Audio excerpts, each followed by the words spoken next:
our repeat customer rate is 50%. It's so comforting as a business owner to know that you've always got those people to fall back on, that it's easier to get someone to be a customer for a second time than it is to get them to be a customer the first time. I've got a lady in the States and she's now up to her 83rd order. And this is what makes my Facebook ads and my Google ads and Pinterest ads and everything work so well is our email marketing in the back end. People say it's dead or it's dying, but it's not. How many subscribers do you reckon you have now? About 210,000. It generates 40% of our gross revenue for Gearbunch. That's huge. That's 40. Staggering for some people. Some people look at it and they're like, it makes me 5%. I'm like, well, you could be earning another 25% in gross revenue by doing. Hey guys, it's Ty here. I'm one of the founders of Shopify App, MonsterUpsells, and also have an e-commerce Facebook group that you might have heard of. There's links in the descriptions down below, but who cares about that today? We're here to interview Dan, the man, Dan Nikas.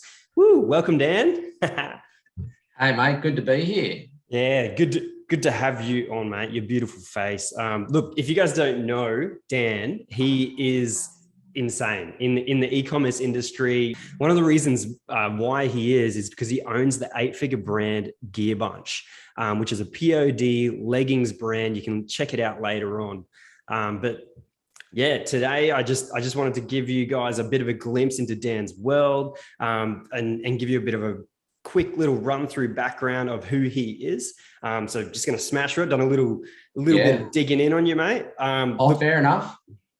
LinkedIn tells me that you were a homicide detective sergeant, not like I don't even know what, there's different levels, but there's a homicide detective sergeant for 17 years. Yeah, I wasn't that for the whole 17 years. That's what I was when I finished. You've got to start somewhere. I know nothing. Police-wise, 17 years. I joined when I was 19 and got medically retired when I was 36. At that time, I was a homicide detective and I was the rank of sergeant. So that's pretty cool. It was a big achievement. Unfortunately, that career path also led to the end of my career with the police because it's a pretty grinding, grueling, not a very happy space to be working in.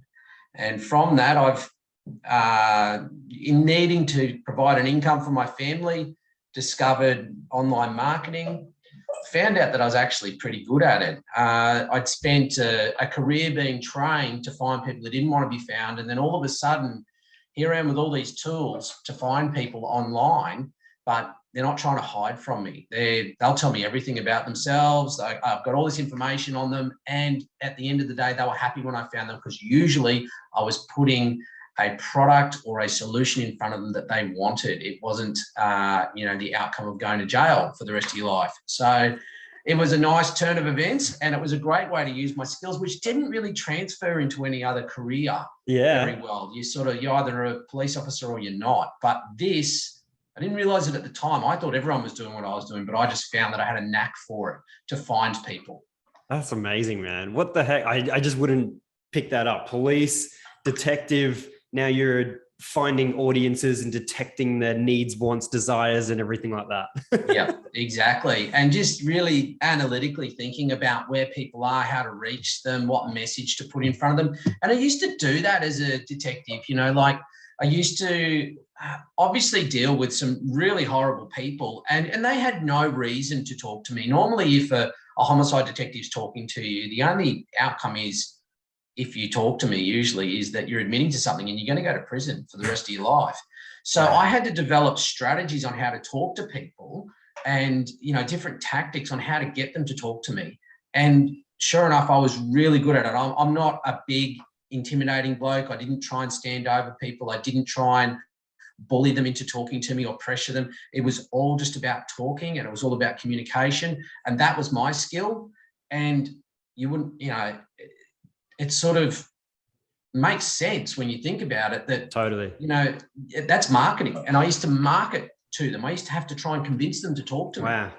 Yeah. That's so cool when you put it that way. Like, honestly, I've got also here that you've said on your LinkedIn that you've made $4 million US in your first year launch with Gearbunch. Like that is mind blowing. So obviously there was some kind of transition. You don't just go from, hey, what's this e-commerce thing? Boom, $4 million bucks. Well, where'd that come from? No, I started out, started a fitness website, which is where I sort of, that was my passion, and it still is my passion. I still like training, exercising, staying healthy.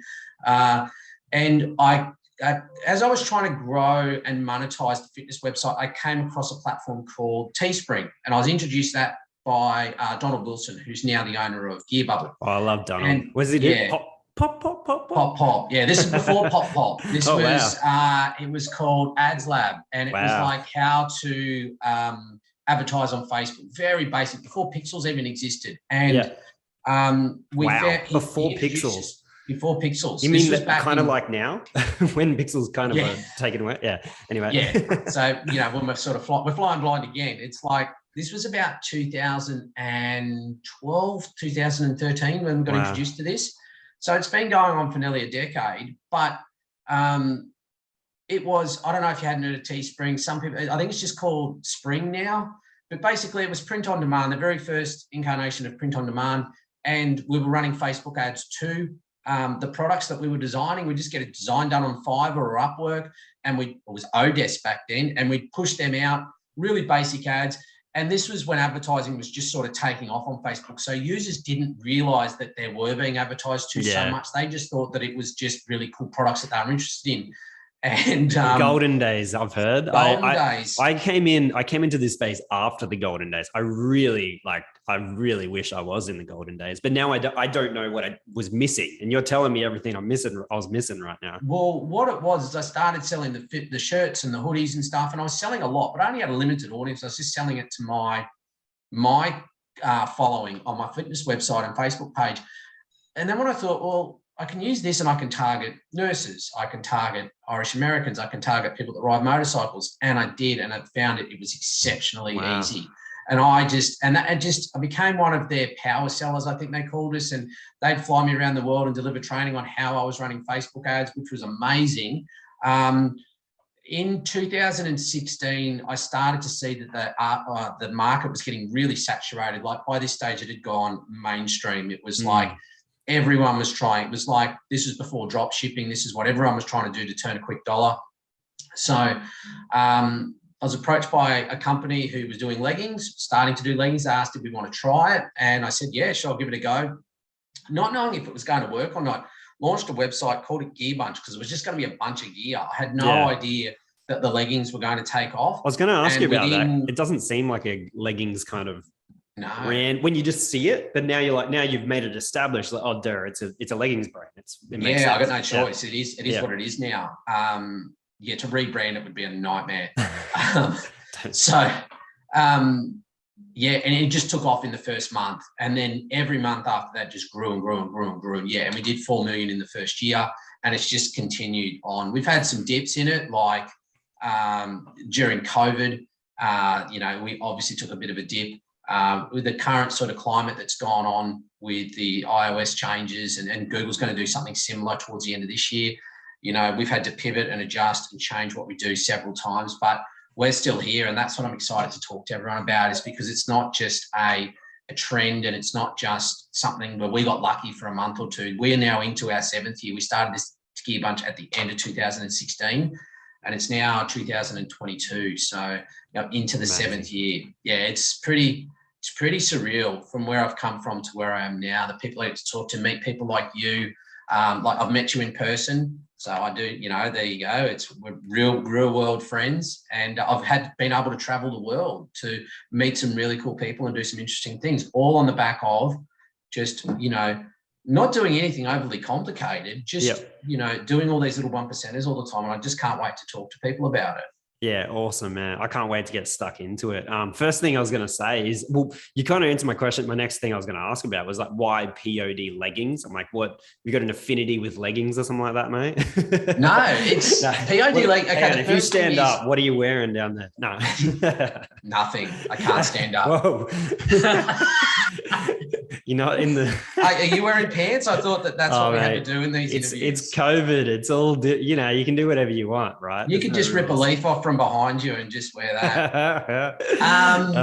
So POD, why I chose POD is because I was really good at doing shirts and hoodies. Yep. So I thought, can you explain what POD is as well? Oh, sorry. POD? It's print on demand. So basically, when it was Teespring, it was you would launch a product on their website and you would send traffic to their website. The product didn't exist until someone bought it. Once it was paid for, they would put it into production and they would send it out to the customer. They take their costs out of the money that they process and you get the rest. Great. So it's a really great way to get started in e-commerce because you don't need any money up front. You need to have some designs, obviously some concepts, some ideas, and you need time, but you don't need to hold stock. So that was when I saw that there was an opportunity with leggings, and when they sent us the samples and they were great, I was like, this is a great opportunity because leggings had become, I don't know around the world, but I know in Australia, they were like the uniform of choice for mums dropping kids off and going to coffee. It was blowing up. Totally. So I thought, rightio, well, I can do POD with leggings. I'm bootstrapped. So I bootstrapped Gearbunch, had, a small amount of money to run ads to start with and just kept reinvesting in it, which is how we grew so much. But I didn't have to worry. If a design flopped, it flopped. I didn't have to worry about that I'd invested a heap of money in stock and I had to hold it and had to clear it out. I didn't have to worry about postage and handling and returns. It was all handled by the company, which is fantastic. What you're talking about now probably is removing a huge headache from a lot of people who are listening right now. They're like, they're going to ask the question, how do you get through distribution? How do you deal with this? I probably can't even really ask you too many questions because you've actually outsourced that entire part of the business, really. Yeah, I have outsourced it all and I've kept it that way because it's, I don't have to hold stock. I'm sitting here in my office. I actually don't have one single pair of the leggings that we sell on Gearbunch sitting here. And we've got 15,000 products on that website. Wow. So you got 15,000 on the website? On the website. Holy flip. That's a few SKUs. That's a few SKUs.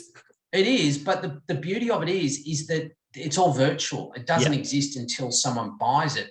And what that allowed me to do was to just be really flexible and really fluid with how many designs I'd launch. And I made a conscious decision that I wasn't going to try and compete with the mainstream legging companies. What I was going to do was exactly what I did with the t-shirts, is create products around people's passions and hobbies and interests, things that they couldn't walk into the shop and just buy. Now you go to my website and some of them are horrible. I would go so far as to say that most of them are not everyone's cup of tea, but it's not designed for everyone. It's designed for that 1% of that 1% of women around the world that are interested in, for argument's sake, German Shepherd dogs, or they're Irish American, or they like skulls. You can't just walk into, your normal everyday activewear shop and buy what we sell. So we are that point of difference. Yeah. And we can continue to just keep launching new design, because we've got designers pumping about 10 designs out a week, and we push them out across all our products, the entire range. And if it sells, it sells. If it doesn't, it doesn't. We move on. Yeah, totally. One of the things I wanted to touch base on was that POD is kind of like drop shipping. A lot, like it's kind of similar. It's put in similar categories as drop shipping, and the frame of mind, or the I guess the mindset drop shippers or POD guys normally have are find a winner, scale the crap out of it, and then move on. Find a winner, scale the crap out of it. And they basically, from my understanding, I'm big into brands. I love building businesses, brands, and about that. And like, it really sounds like you've actually moved on from that mindset. And are you able to speak into that a little bit? Like, So, or was there stages where that happened? Massive. Massive. What I realized is, and that was a part of the reason why I moved away from the Teespring model, is I didn't own any of the customer data. So whilst it was profitable, if I wasn't paying to run ads, or if I wanted to have a break, then the money stopped coming in, because I didn't own anything. I didn't own any of the data. I didn't own the website. I owned nothing. All I did was push money at ads, and money came out the other end. It was great, but it was not long-term. So having my own website, I'd made a conscious decision that, and it was fairly obvious that it's easier to get someone to be a customer for a second time than it is to get them to be a customer the first time. Yeah. So wow. I made a conscious... Can I stop there and like just reiterate what you just said to everyone who's listening? Because I think there's a lot of people who are their only, like, the entire strategy is step one. Yeah. Like, it's top of funnel step one. Yeah. It's just step one. And I don't know, like, I've come from that world too. I was in dropshipping once and I was doing print on demand, but it was it was jewelry and a little bit different, similar. But I quickly moved on because I'm like, I was kind of freaking out a little bit. I'm like, I might get one winner and make a quick 50 grand or 100, who knows, I could get it to 100 grand, but I actually have no career, or I have no job after that dies. I literally have nothing. What do I fall back on? How do I build something bigger than that? And that's the mindset that my brain went into to where I am today. And I'm assuming that was kind of how you played out too. It was, because I'd come from a really secure career, and then it was a government employee, and I was going to get paid every week as long as I did my job and things like that. And then all of a sudden, I'm in this career where it's your flipping cash, where it's like it's feast or famine. So sometimes you're on a massive run, and other times it would dry up. So and that was a big part of the decision to launch my own website with Gearbunch, was because I needed to own it. I needed a business. I need something I could build. Now, I don't think for a second that I'm not a brand. So from day one, I was a brand. Yeah, wow. I shouldn't say day one. Day one, I tested the leggings to see whether they'd work. Once they started to work, I started building around those audiences that were purchasing and slowly grew out from there. So, and I did find early on that if I had, let's say, one design that worked and it was very niche related, then what I would do is I would launch the second one and I would email all the first customers and they would buy the second design. And it was just this snowball effect, to the point now that, we're in our 7th year and we have an average order value of $150, which is 1.5 times a full price pair of leggings. Our repeat customer rate is 50%. So, we're really, really... That's huge. It's so huge. And it's so comforting as a business owner to know that, you've always got those people to fall back on in terms of when things go skewy with like Facebook ads, or the pixel doesn't start working properly, the attribution's not there, COVID hits, you can go back to that well of past customers, provided you've treated them right over the years and you've got a good product. There comes a point where I just encourage dropshippers to get sale 2 and sale 3, like to think brand wide. I think there's always like a get sale 1, you've got to get through, you've got to figure out what your niche is, you've got to figure out a market, you've got to, find out your mojo. And also dropshipping is really good for learning a skill set, I think, like just going through from the basics. But I definitely, it sounds like you're saying the same kind of thing. Think brand. The goal is to build a brand, because if you can end up building a brand, even if it's dropshipping, I've seen massive dropshipping brands crush it, but they started small. They figured out their niche, they figured out their product, and then they expanded their range and just went massive. I've got a few in my head right now that I'm thinking about. But you got to be different. Yeah. You can't just stop trying to flip cash, stop trying to just get that first sale. Totally. So you need to start building up some unique selling propositions. You need to build that brand, and even custom packaging can go a long way towards that. It might still come from China, but you get in contact with the supplier, and a lot of them will do custom packaging or inserts in your products, and leaving out receipts. If you just contact them and create a deal with them, then those small changes, yes, they are going to take a bit of your margin, maybe an extra $1 out of your margin, but you're a better chance of getting a repeat customer.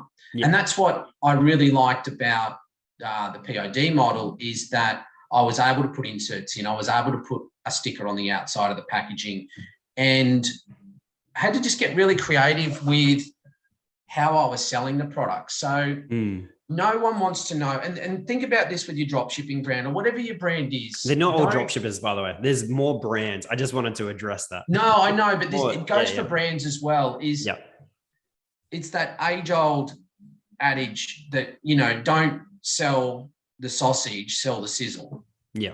So I sell a lot in North America, a lot in the United States. About 95% of my market's in the United States. Yeah. My production facility's in the United States. So especially when Trump was in power, he created a whole lot of animosity towards China. Rightly or wrongly, I don't care. It's not my business. But Americans really were turned off by products that were coming from China. True. That's just the way it was.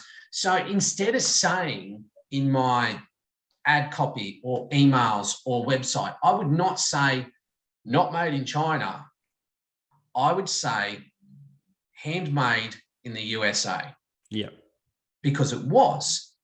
Now, what that means in the real terms is that it was printed and sewn together in the USA. Yeah. Which it was, which is print on demand. Yeah. The other thing is that no one wanted fast fashion. People were a bit concerned about cheap labor, poor labor conditions. So we would say handmade to order just for you.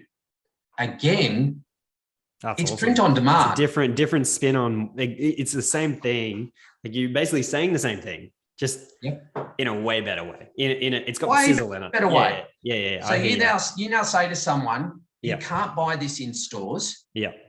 It's 100% made in America, and it's handmade just for you.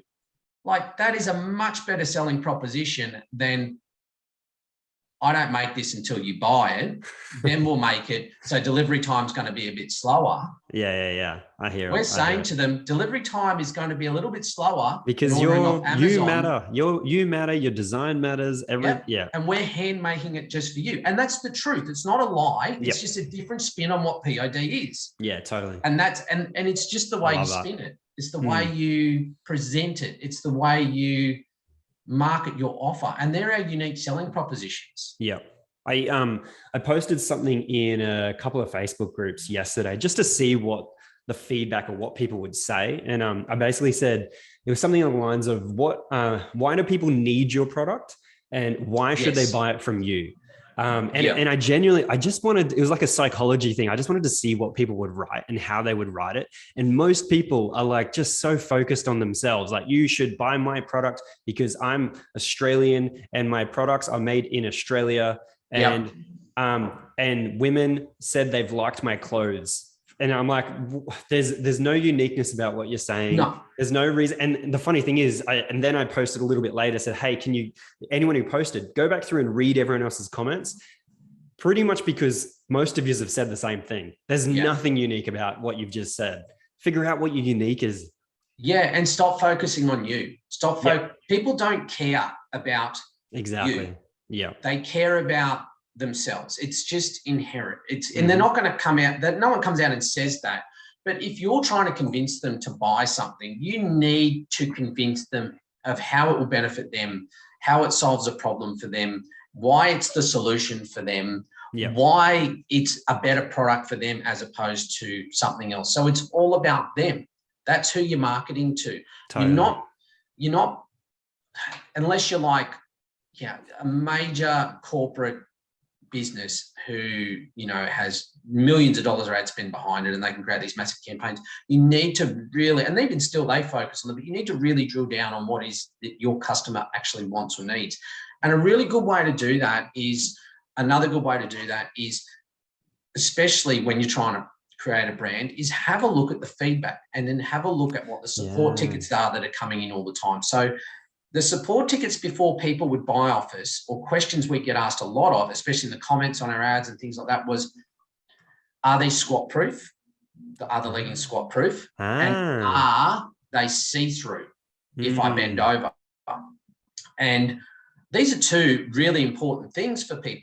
So no one wants their leggings not being squat proof, given that, that the waistband rides down when they squat down, or if they're doing yoga and they're in certain positions, they don't want people to be able to see through their leggings. Totally. No one wants that. So we wrap that up and say, never see through, guaranteed squat proof. Wow. So I love that. That's more of our unique selling propositions, because the material is good like that. It's fantastic. Yeah. And what we do is we present that to the user before they ask the question, because subconsciously they look at it and they go, oh, I wonder if they're squat proof. Hang on, it's an annotation or it's in the ad. Or we put pictures of users squatting in them or in some really unique yoga positions to show never see-through, guaranteed squat proof. Wow.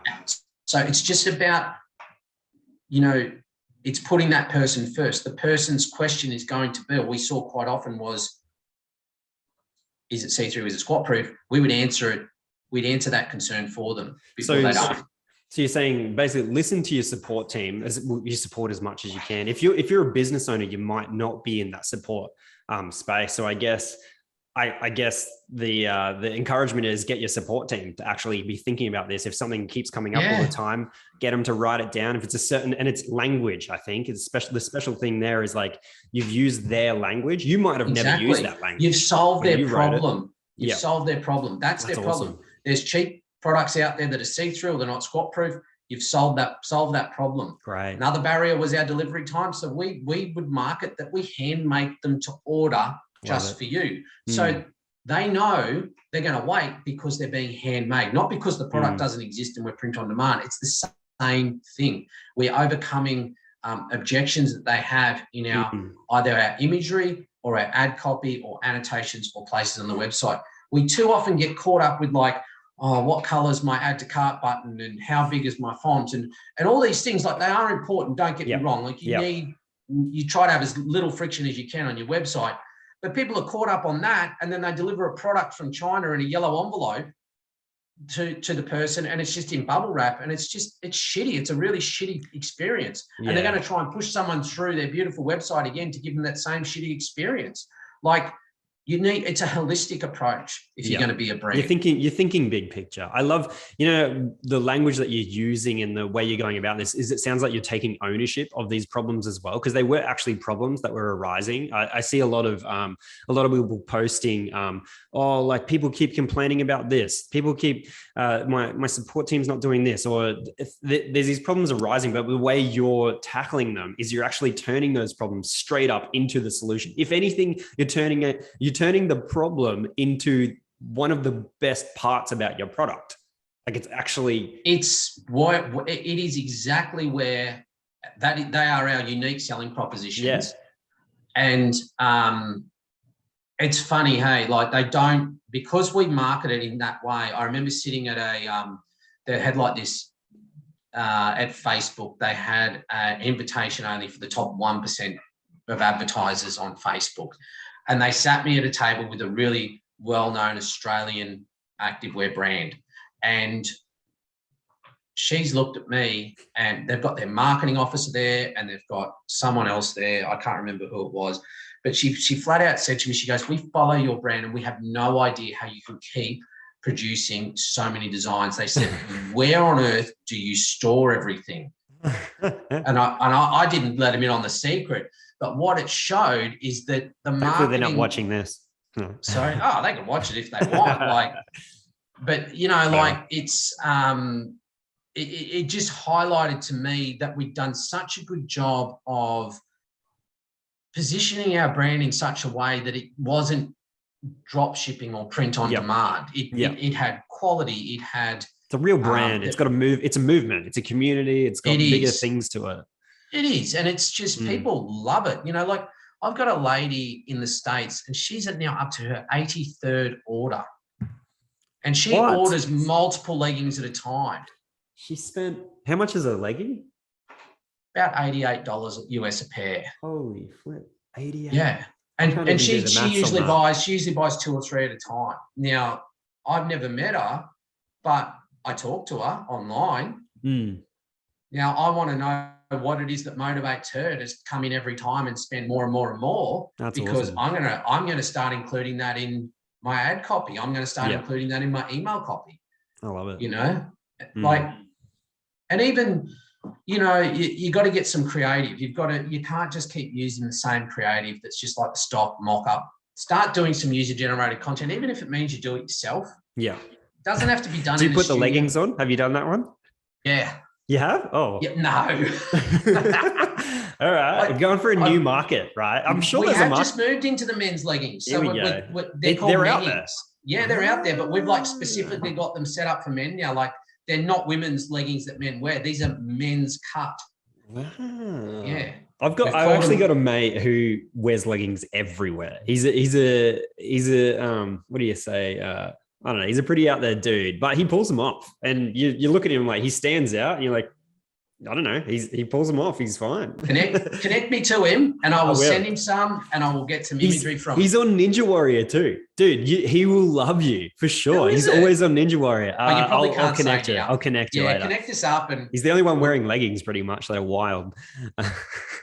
Okay, dude, he'll froth. He'll froth on it. I'll get him in it. But that's what we do. So, like I kept saying to you, like, you know, there's only so many different ways you can post someone, videos and all that sort of stuff. And it's boring as shit. And like the user starts to see that. They start to see through the fact that it's that. So we started getting all these micro influencers, and we would say to them, hey, look, if we give you a pair of leggings, and they'd be like, they'd have a yoga studio or something like that. They'd be a yoga instructor.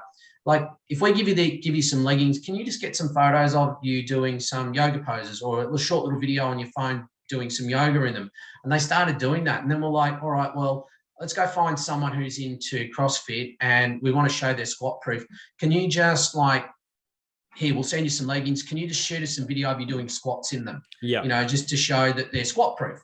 Yeah. And so we started creating this user generated content, which is between really professional slick content and crappy shaky phone content, you know, just real, women, like it's raw or it's professional. Raw and it's real, but they still take a lot of pride in what they're doing. So they don't want to have themselves up online in unflattering videos or photos. So they would still take pride in it, but it really broke through to our audience because it wasn't models who are tiny little people, you know, mincing around wearing our leggings, and it wasn't blurry, shaky footage. It was just genuine people using our gear.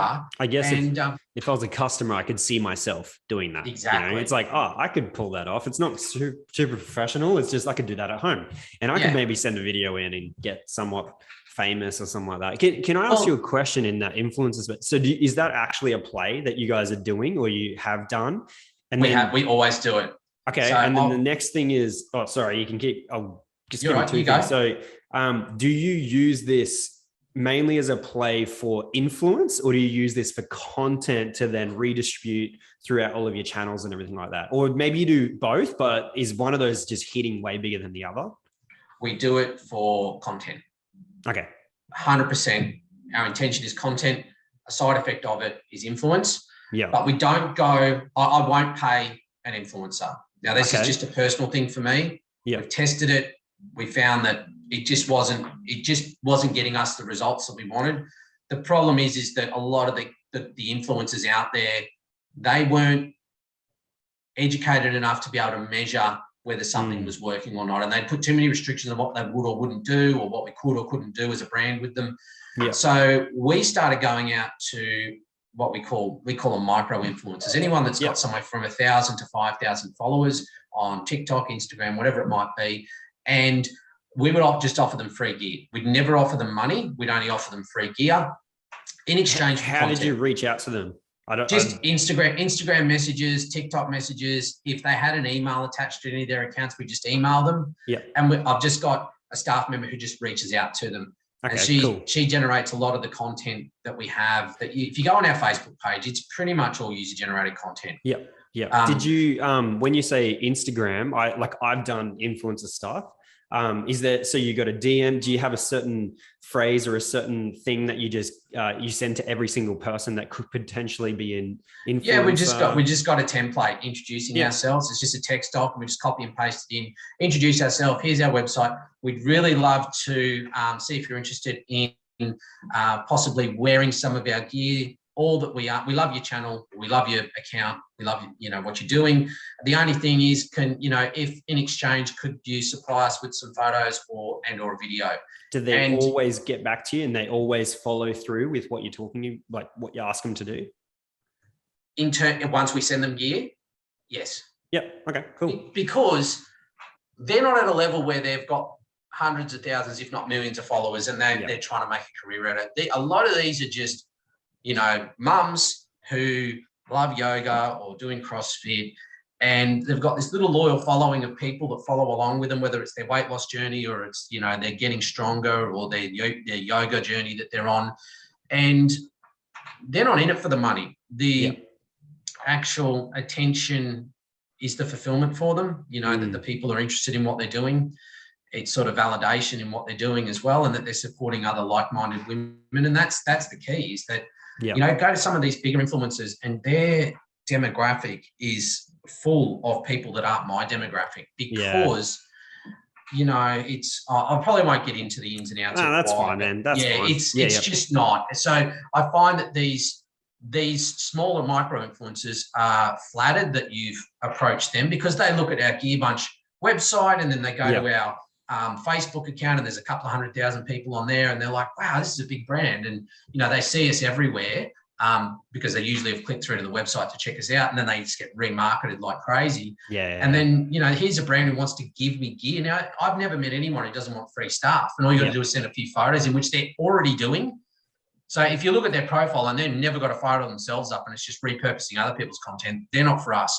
But if they're constantly taking photos of themselves doing yoga or videos of them training themselves, like, hey, chuck our leggings on and do it. And they're more than happy to do it.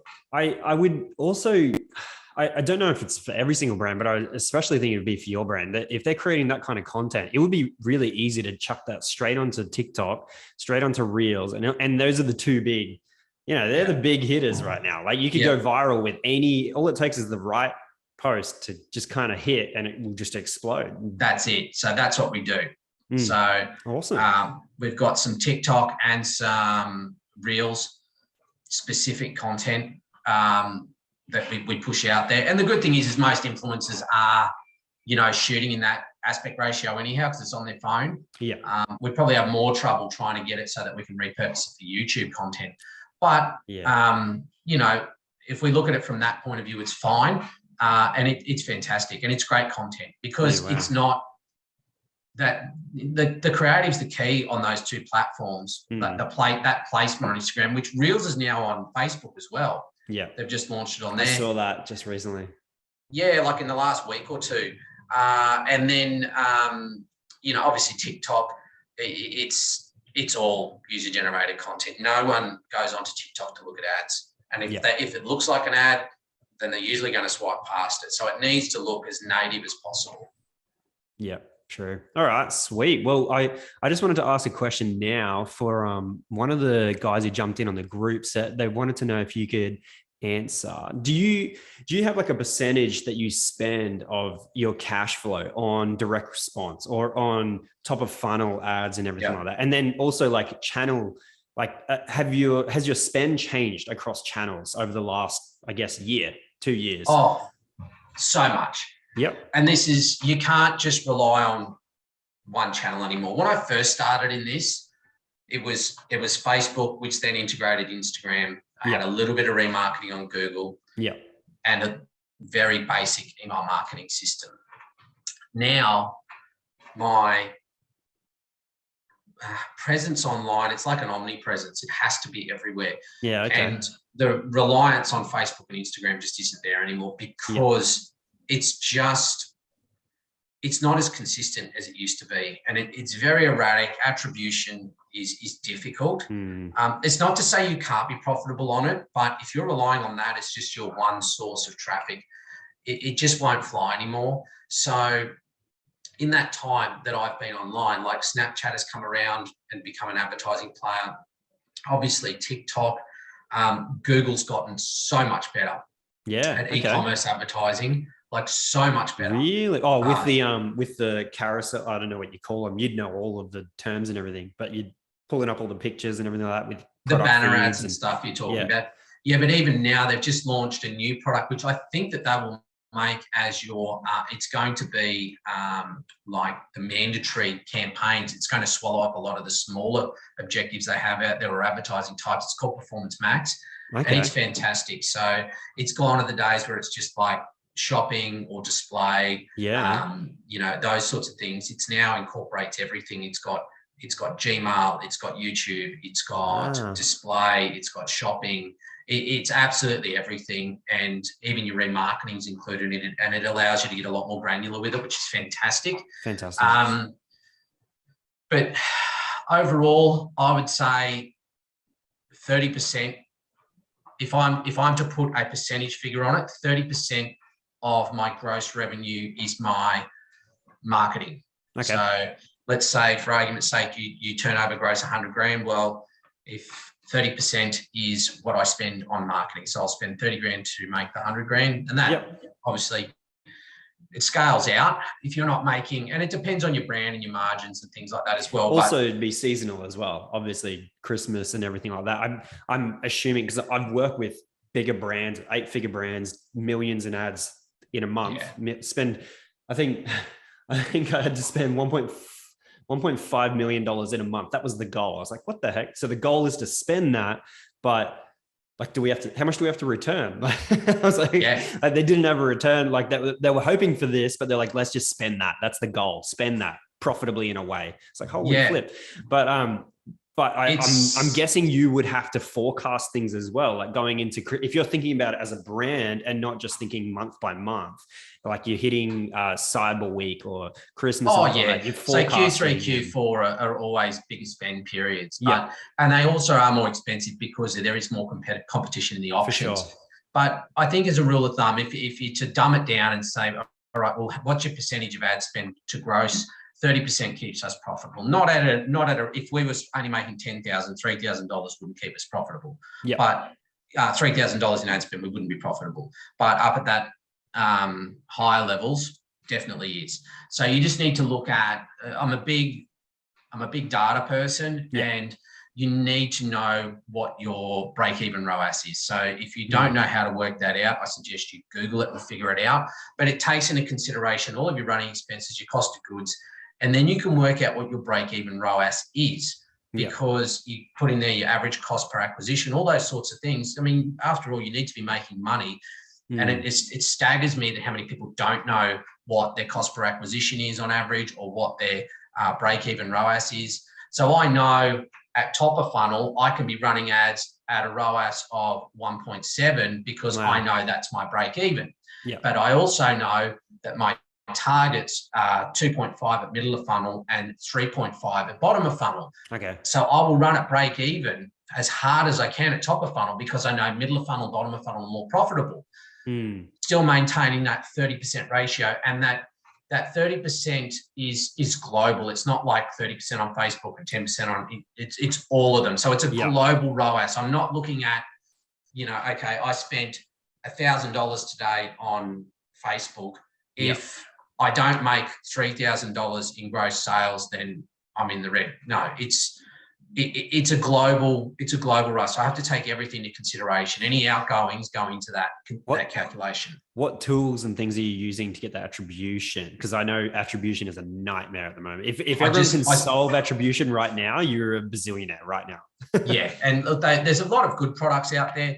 Yeah. Fundamentally, I just use UTMs and look through Google Analytics. So guys, that means so UTMs are basically, I don't know what it stands for. Do you know what it stands for? I think it's Universal Tag Manager. Okay, yeah. So it's just this little tag. You can Google UTM generator, and it comes up with like a page that allows you to create them. They're really easy to create. And you can add this link to anything. So an ad or anything you can click on, basically buttons, websites, whatever you want. You add this link to it, and then Google Analytics is like Google's platform. They can basically take that tag and tell you, okay, so someone's clicked on that link, and it can actually bring it all into like one dashboard for you.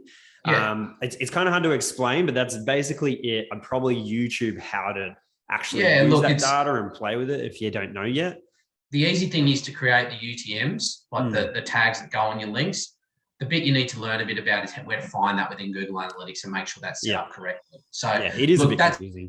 I just find that that's the best way to do it for me. And we just have UTM tags on everything. The other thing that sort of brings it all together for us is, and this is quite often overlooked, people are like, how much do you spend, Dan? And I'm like, well, you know what? This is how much I spend. But what they don't see, and this is what makes my Facebook ads and my Google ads and Pinterest ads and everything work so well, is our email marketing in the back end. So that was something that I realized, if I was trying to get repeat customers, trying to get customer feedback, trying to increase average order values, do upsells, cross sells, I shouldn't have to pay for that every time.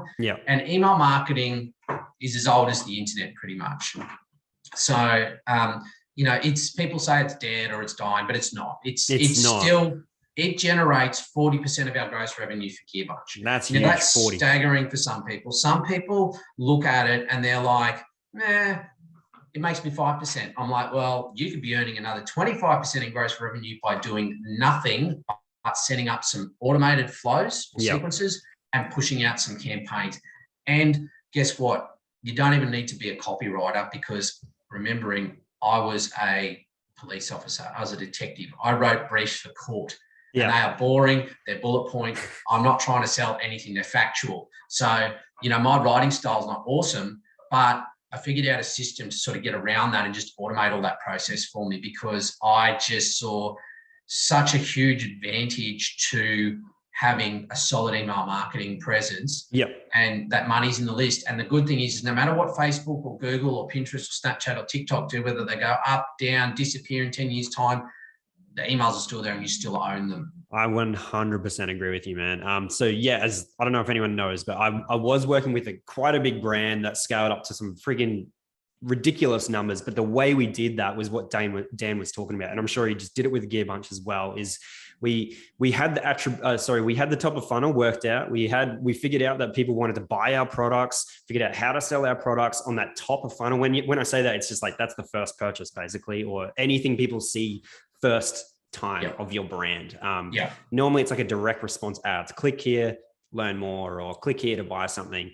But what we did to get to those massive numbers is we focused hard out on email, SMS, Facebook groups, these back end big monsters and communities that we could build. But the biggest of all of them is email. I started to listen to, I don't know who it was, but a marketer that was talking about email, and I literally shut them down. Like in my head, I'm like, this is stupid. Like, email makes you no money. This is like three years ago. And then we were scaling this business to big numbers. And I'm like, how the heck are we going to get bigger? Like, we're already doing really well. Like, how do you get bigger than doing well? And the only way I could figure it out was email. And then we figured out that we could scale like 5 times further once we started focusing on it. That whole back flow. And I just to give you guys a heads up, Dan is known in this space of digital marketing. If you didn't know, he is known in this space for actually knowing what he talks about in email. And he actually runs email flows and does all this stuff for other clients and for other businesses as well, right?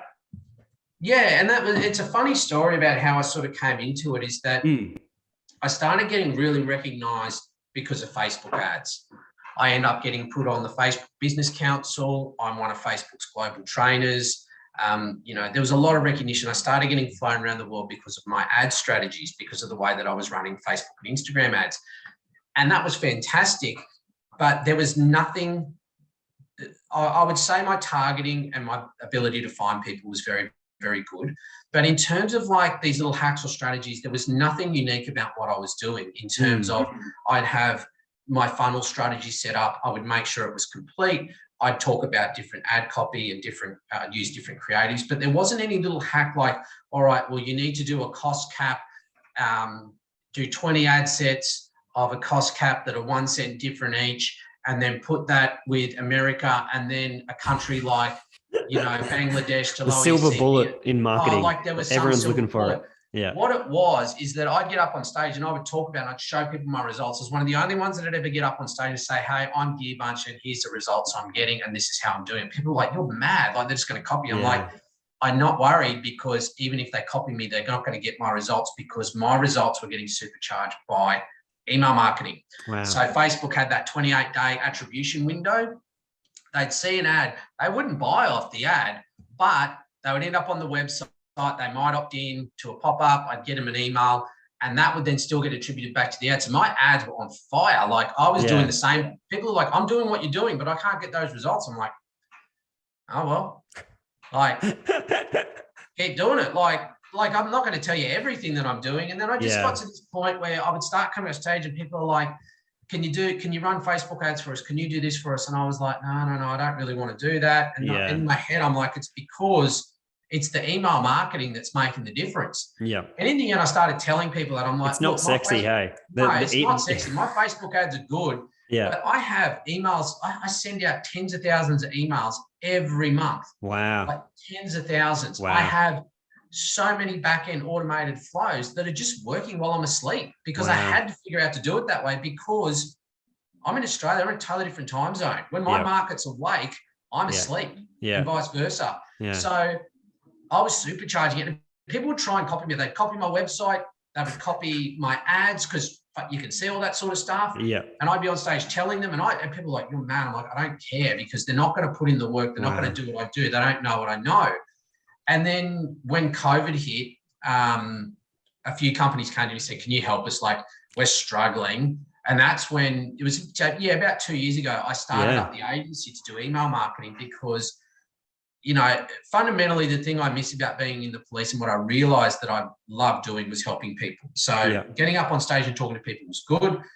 I had an aversion to working with brands because, a little bit of self-doubt and you sort of think, is it just going to work for me? I don't want to be working for other brands and it not work for them. But I found out over a period of time that it was working. And, I'm into my 7th year of doing it and it does work really well.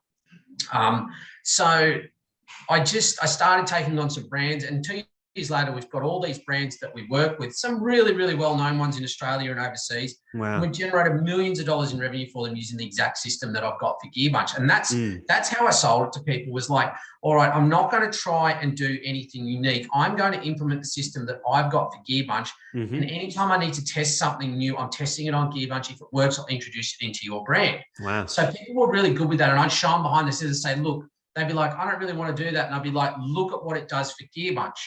Like, look at the results we're getting from. They're like, all right, well, let's give it a go. So it got people across the line. During, I guess, the second wave of COVID that we had, it really saved a lot of those brands because I'm sure at the same time, iOS 15 update came, attribution for Facebook went way out of the way, just everywhere. It went all over the shop. It was whacked. That's when I started offering.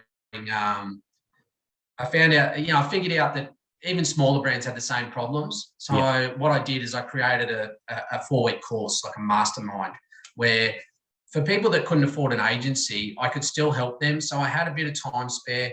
I went dark for 2 weeks and just shot.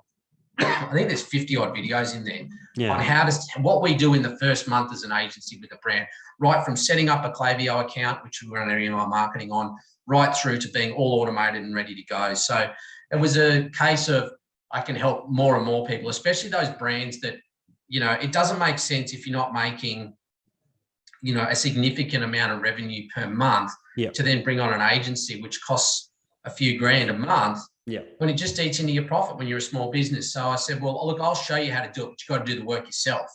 So that's why I created the mastermind, and just to be able to help more people, especially because I wasn't traveling around delivering training either. I had that spare time. And I thought, well, I'm going to deliver training virtually, do it all, create a course for people, put it out there. Awesome, man. I'm going to put a link down below to Dan's course as well. I don't know if there's any special offer or anything. It's just all in there. Just click on the link. You can learn everything about it. Yeah, look, it's all in there. When you go in there, what I've done is like, I'm fully transparent. It's all about being ethical. So I'm not going to say buy in the next 24 hours and we'll give you this price. It's $97. When you go to the landing page on that link, what it's going to show you is there's going to be a lesson. Exactly one of the lessons that you're seeing there. If you like the way that I teach, if you like the style, if you like the flow, then it's all going to be like that. You can work your way through it nice and simply. And by the end, you can do it in quicker than 4 weeks if you wanted to. I've just sort of spread it out to, for busy business people. Awesome, man. You can do it in a week if you want to grind it out. You can do it over 8 weeks if you really want. You get access. The 4 weeks is just to show, how long, in 4 weeks' time, you can be profitable from your email. And once it's set up, it's that compounding effect. It works while you're asleep. It's a machine. It works while you're asleep, but you can have a list of 1,000 people now, and you set this up, and in a year's time, you could have a list of 10,000 people. It's going to be essentially 10 times as powerful, but you don't need to do the same amount of work every time. You can tweak and change it a little bit, but do the work once and it's set up and it's automated, which is what I needed. I've got 3 kids. I'm a busy dad. I've got lots of commitments. I travel around. I need a lot of my systems to be automated, which is what I love about it. And that's why I developed this system, because I just don't have the time to sit down every day and do it. Yeah. What really sold me on you actually knowing your stuff in email was hilarious. So I went into the Gearbunch page and I'm just like, I'm just going to go check out some leggings. Who is this hot shot that's posting stuff everywhere? And I started going through, and I don't know, you hit me with something, popped out, got my email. Anyway, so I didn't think twice about it. I was like, okay, cool. Products, nothing crazy special. Like, it's just really well done. You've done a great job of doing a website, an e-commerce site. Yeah. So I've gone through, I'm like, all right, well, there's got to be something else. And maybe it's, okay, the niche is great. I'd love these leggings if I liked owls, Yeah. Yeah, I exactly. would buy them. But then what happened was like that. I don't know when it is. You've got all the hourly. You got in the next hour you send an email. You've got a strategy. In the next 4 hours, something happens. In the next 24 hours, in the next, I don't know what it is, but you've got something that obviously works. But everyone kind of has that a little bit. If you kind of know what you're doing, you've turned on a little bit of the system. Yeah. Klaviyo has it in there and everything. But what you had as well was you didn't just have the system. You had like a unique way to do it, a whole heap of different angles that you were hitting me with. Yeah. Like over the time, like you had like a staff member reach out, and then you did this, and then you were talking about something else in a different way. And it wasn't just boring. And you actually had some really cool, unique subject headlines, which are, like, it sounds so simple, but a subject headline is everything, right?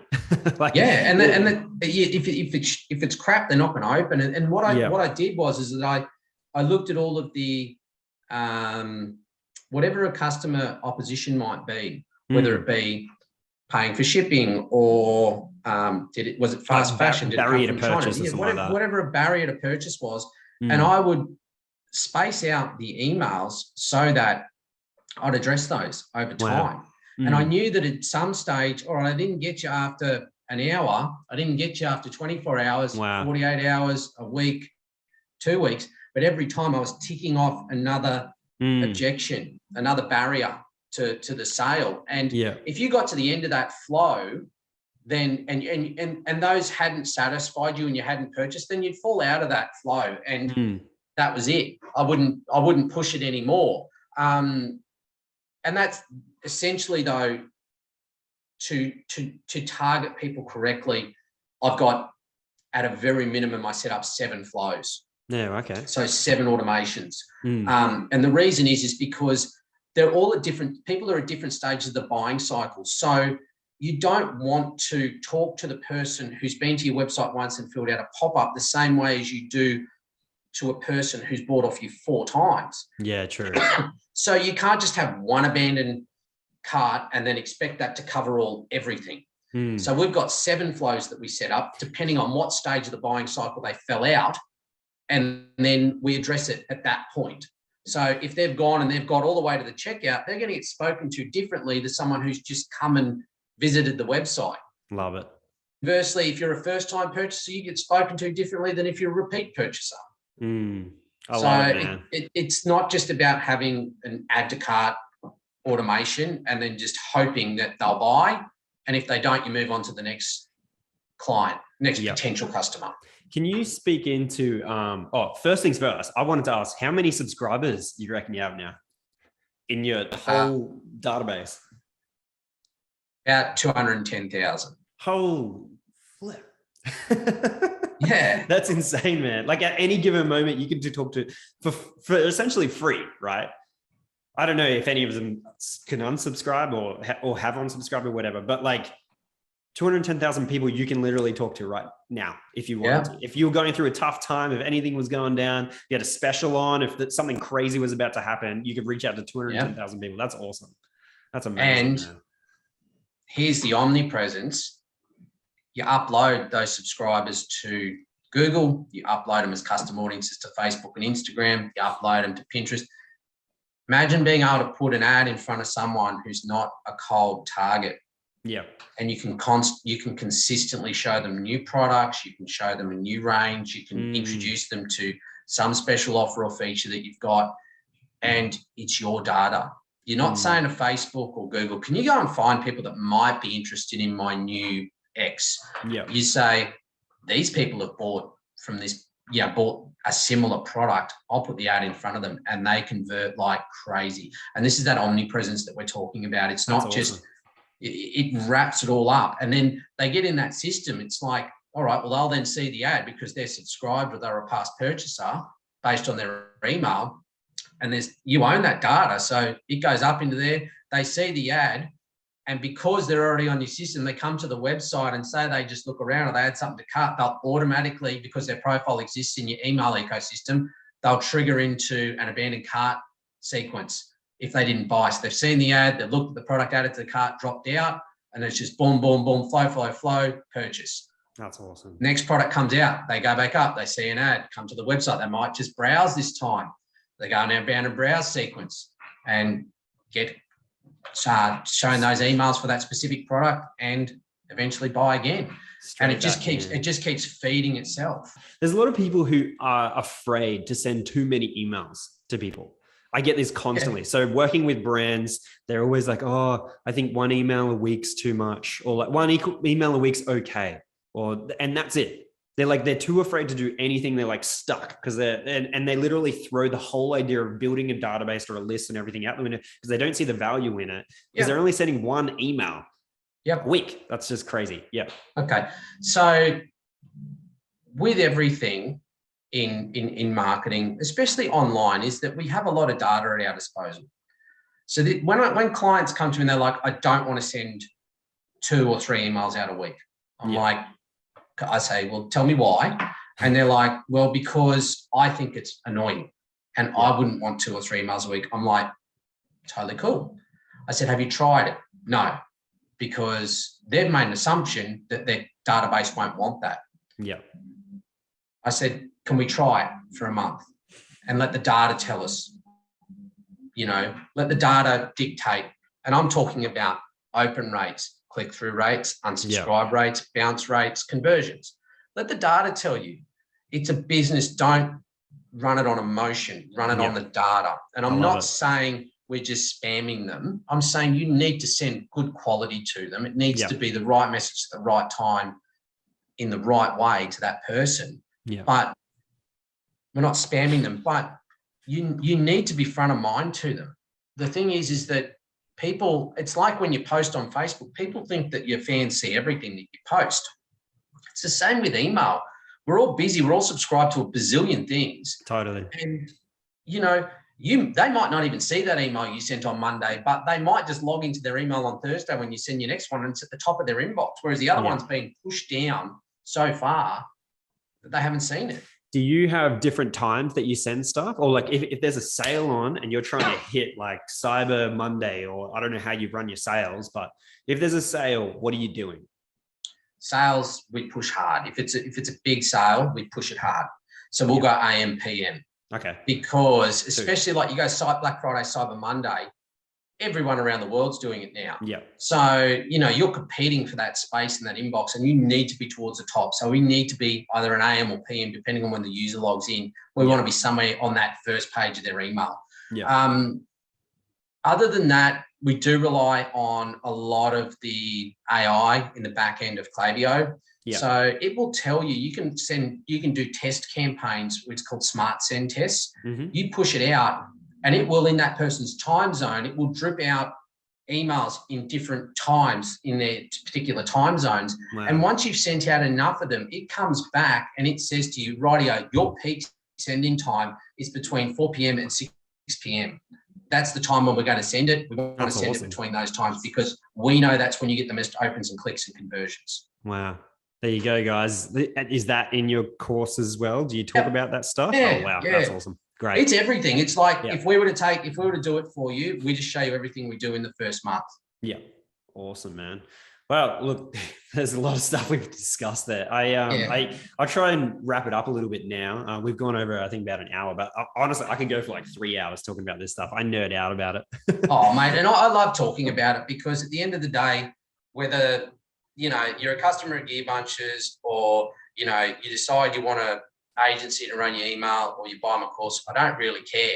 Like, I mean, obviously, we've all got to make a living. We've all got our businesses, but I don't do these things with the intention of trying to sell. Like, I'm not that cheesy, pushy salesman. It's like, buy the course and everything's, intertwined around that. Like, it's there if you want it. It's good.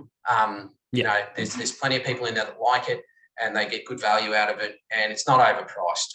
I'm not going to say it's only $2,000 because you will make that back quite easily, but it's more about just being a low barrier to entry. Problem is, if you give stuff away for free, people treat it, put that amount of value on it, and they don't ever do it. I know that for a fact myself. Yeah. If I get something for free, I'm like, oh, sick, I got a freebie. Of course I'll sign up. I sign up like that. Yeah. Don't open it. I'm like, I'll open it one day. As soon as I pay anything for something, I actually commit and I actually play it out and actually do it. Yeah. That's awesome. It's so true, man. Hey, I just wanted to finish on, it might be a bit random, but someone asked me, it wasn't in my Facebook group or anything. It was just outside. And honestly, this is a personal thing. How do you structure your day? Like and I'm not talking just structure. I'm talking like, you've got a family, you've got three kids, 3 kids. Is it? 3, yeah. 3 kids. You got 15, 3 kids. 13 and 9. Yep. You got 3 kids, you got a wife, and you work in e-commerce that is running on the other side of the world. How the heck does that work?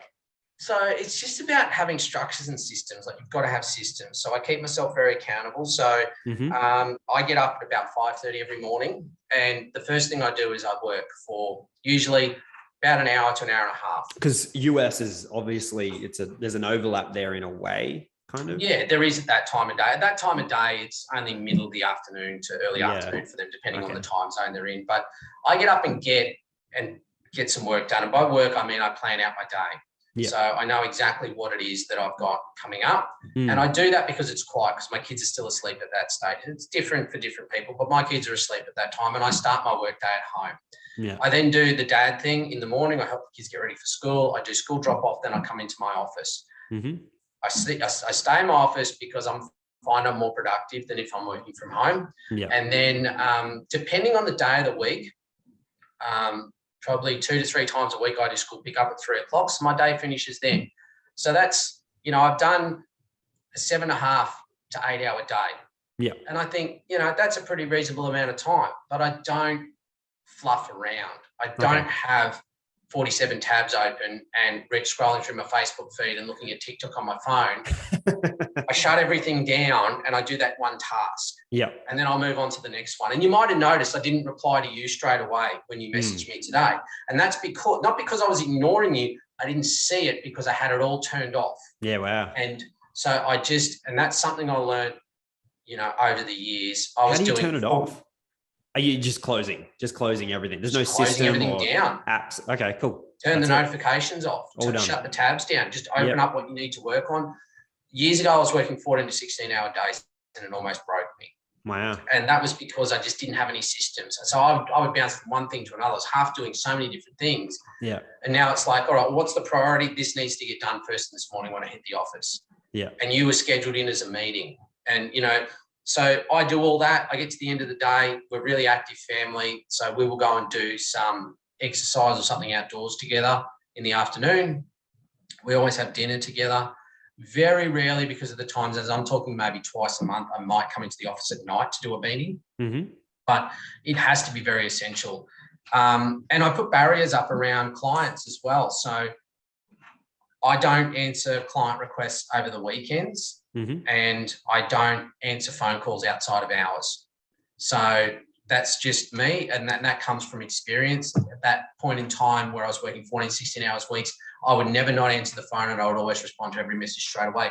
But it's just setting expectations when I first bring someone on. Expectations for other people. For other people. And okay. Yeah, it's like I'm a dad and a husband first. Yeah.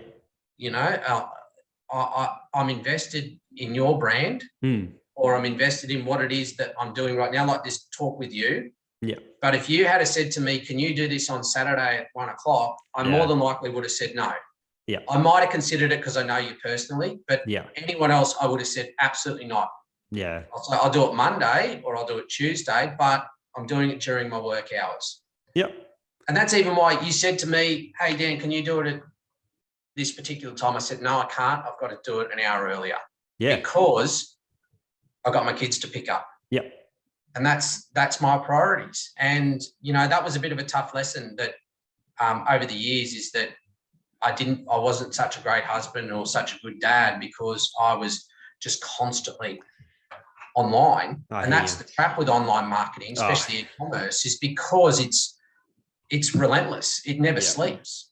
Yeah. So literally never sleeps. Yeah. So I just had to put barriers around it, but set up really good systems like the email marketing. I had to figure out a way to automate it. Social media posting, it's automated. My ads, there's rules now with ads. You can turn them on and off at certain times. You don't need to be there. You set up rules. If it's performing crap, then it just turns off. Yeah. Wow. You know, and everything else just will get done. Yep. You'll be surprised. Cool. Yeah. Prioritize, focus is the key. Set the expectations, definitely. And set up the systems for sure. Yeah. And write out lists. I love lists. And if I ever get through it, if I get through my list, I call it a unicorn because it very rarely happens. And I just move those less timely projects or tasks the next day. Yeah, cool. I don't stress about it and try and get it all done. Yeah, sweet, man. Look, I really appreciate your time today, man. No worries. I will finish it up there. So we can reach you. We got the links below. I'll give you the links. I got a Facebook group you can just jump into. Yeah, true. I try to be active in a lot of different Facebook groups, like your one. You know, there's links below if you decide you want to do the course. Feel free to go have a look around on Gearbunch, sign up to the email system and have a look at what's coming through to you. Totally up to you. You will get email, trust me. Awesome. That is it. I have one last question that's quick. Someone asked me what POD platform you're using. Printful? Yeah. Done. There you go. No secrets. There you go. Secrets. You want to use it, use them. I've used them for 6+ years now. I've tested others. Others are cheaper, but the quality of Printful and the customer service from them is fantastic. Highly recommend them. There you go. Well, that's it. I've got nothing else. Thanks heaps, Dan. No worries, mate. Yeah, we'll see you in the online world. Peace. For sure. See you guys.